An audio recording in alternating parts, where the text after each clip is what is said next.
مدینے سے 70 آدمیوں کا وفد آیا تھا، گروہ آیا تھا، سب کے سب مسلمان ہو گئے اور انہوں نے ہم کو مدینے آنے کی دعوت دی، ہم کو مدینہ بلایا۔ چچا نے کہا کہ ٹھیک ہے، اب جب دوبارہ وہ آئے تو تم ہم کو بتانا، میں ان سے کچھ باتیں رکھوں گا، میں ان سے بات کروں گا۔ پھر وہاں سے افراد آئے اور پھر پیغمبر پر جلدی جلدی گفتگو سمیٹنا ہو، لیکن بات نکلنے نہ پائے۔ کیوں منصوبہ ہجرت بنا؟ کیوں پیغمبر کے جان کا خطرہ لاحق ہوا؟ کیوں پیغمبر اسلام نے مولا کائنات کو بستر پر لیٹنے کا حکم دیا؟ جب مدینے سے ایک گروہ آیا تو پیغمبر اسلام نے لے گئے، پیغمبر اسلام نے پیش کر دیا جناب ابن عباس جو رسول اللہ کے چچا تھے۔ یہ بہت سخت حالات تو اس دور کے کہ جناب ابو طالب کا انتقال ہو چکا تھا، کٹھن دور، پرآشوب دور تھا پیغمبر اسلام کے اوپر، جو پیغمبر اسلام کے لیے جناب ابو طالب ایک قلعہ کی حیثیت رکھتے تھے۔ قلعہ کی معنی تھے جب قلعہ ٹوٹ جائے تو کسی نے خطرہ لاحق ہو جائے۔ جناب ابن عباس کے بعد جب یہ اہل مدینہ پہنچے تو ابن عباس نے کہا کون ہو جائے گا؟ پورا ملک تمہارا مخالف ہو جائے گا ایک محمد کی حفاظت کے حوالے سے۔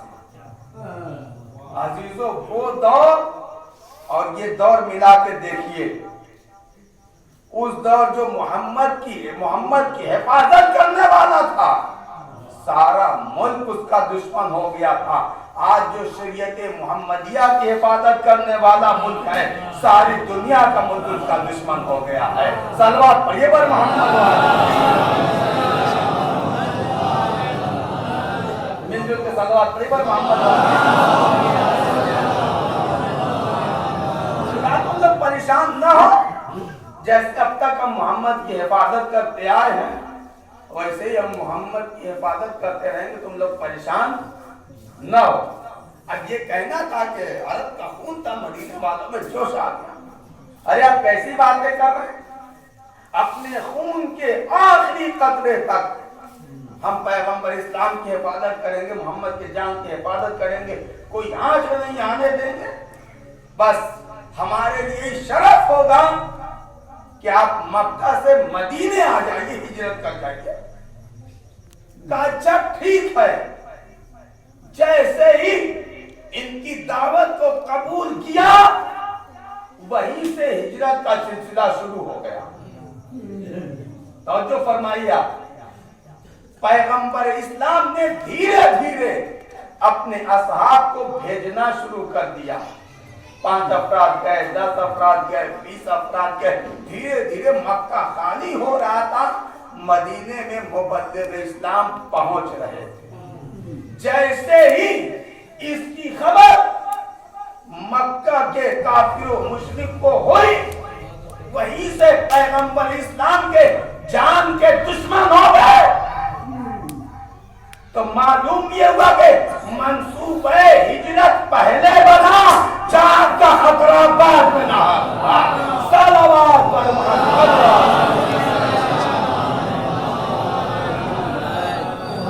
ابھی پیغمبر گئے نہیں ہیں، دھیرے دھیرے اصحاب پہنچ رہے ہیں۔ یہی امام ہوتا ہے، کوئی دنیا کا قائد اور لیڈر نہیں تھا، سیاستدان لیڈر نہیں تھا جو اپنے جان کی حفاظت کسی پہلے کرتا، پبلک کو پیچھے چھوڑ دیتا۔ یہی اسلام کے قائد کا اہتمام، یہی فرق ہے۔ سب کو ملتا، کچھ افراد رہ گئے تھے جو کسی کی غلامی میں تھے، جو کسی کے قرضدار تھے، جو مقبوض، وہ آپ تک نہیں جا پائے۔ لیکن سوال یہ ہے، توجہ عزیزوں، کہ پیغمبر جب جا رہے تھے، مکہ چھوڑ رہے تھے، مدینہ جا رہے تھے، تو اس مکہ کے کافر و مشرک کو پریشانی کیا تھی؟ ان کا کیا بگڑ رہا تھا؟ ان کا کیا خراب ہو رہا تھا؟ پیغمبر کی ذات سے اذیت تھی، پیغمبر چلے جاتے نہیں۔ مسئلہ تو یہی تھا کہ ان کو پیغمبر کی ذات سے کوئی عداوت نہیں تھی، ان کو ذات سے کوئی دشمنی نہیں تھی، پیغمبر کے پیغام سے دعوت تھی۔ صلوات پڑھیے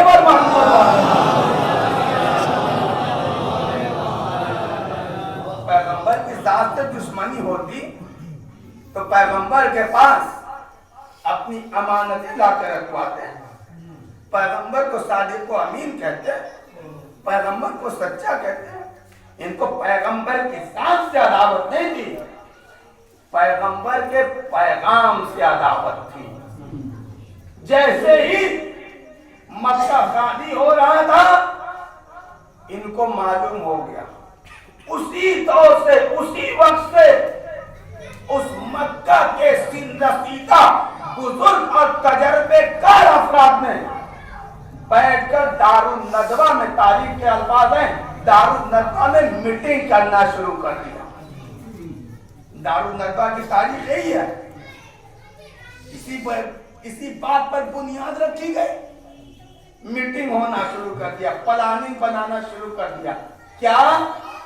پیغمبر کو قتل کر دیا جائے، پیغمبر کا خاتمہ کر دیا جائے۔ بڑے بڑے افراد تھے، بڑے بڑے لوگ تھے، پیغمبر کے قتل کا بھی ارادہ تھا۔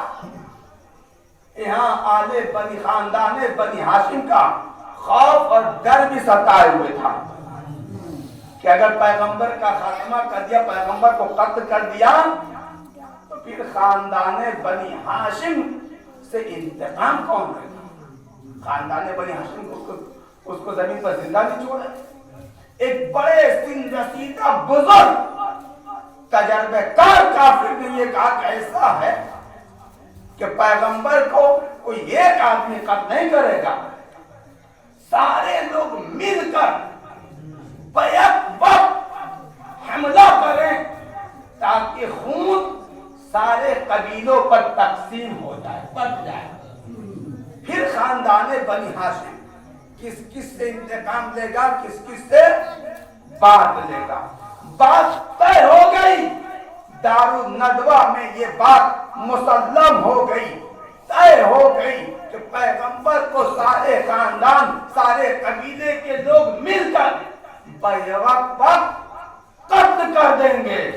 بڑی توجہ عزیزوں اور دوستوں، جب یہ دارالندوہ میں یہ بات طے ہو گئی تب مجھے قرآن مجید کی آیت پڑھنے دیجئے۔ بسم اللہ الرحمن الرحیم۔ مکروا ومکر اللہ واللہ خیر الماکرین۔ مکر کرنے والوں میں سب سے اچھا پروردگار عالم خیر الماکرین ہے۔ ادھر قدرت نے بھی ان کو بیوقوف بنانے کا بھرپور طریقے سے پلاننگ کر دیا اور پروگرام بنا دیا۔ ٹھیک ہے، تم نے محمد کے قتل کی پلاننگ کر دیا ہے، پروگرام بنا دیا ہے، تو صحیح کہ میں تمہارے مکروں پر پانی پھیر دوں گا۔ صلوات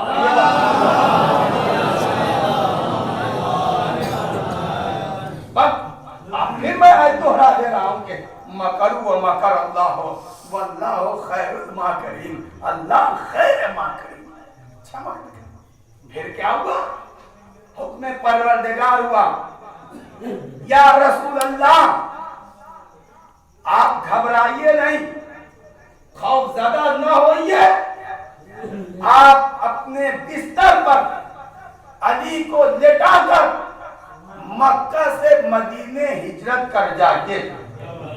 بڑی توجہ عزیز اور دوستوں، پیغمبر اسلام نے مولا کائنات کو بلایا اور بلانے کے بعد کہا، یا علی آج کی شب تم میرے بستر پر لیٹ رہو۔ سونے کے لیے نہیں کہا، سونا انسان کے اختیار کی بات نہیں ہے، لیٹنا حالت اختیار کی بات ہے۔ زیکم بھائی، اگر میں آپ سے کہوں جیسے میں سوتا ہوں ویسے آپ سو جائیے تو ممکن ہے آپ کے لیے؟ کہا مولانا سے ناممکن بات ہے، محال بات ہے، کیسے ہم سو جائیں گے؟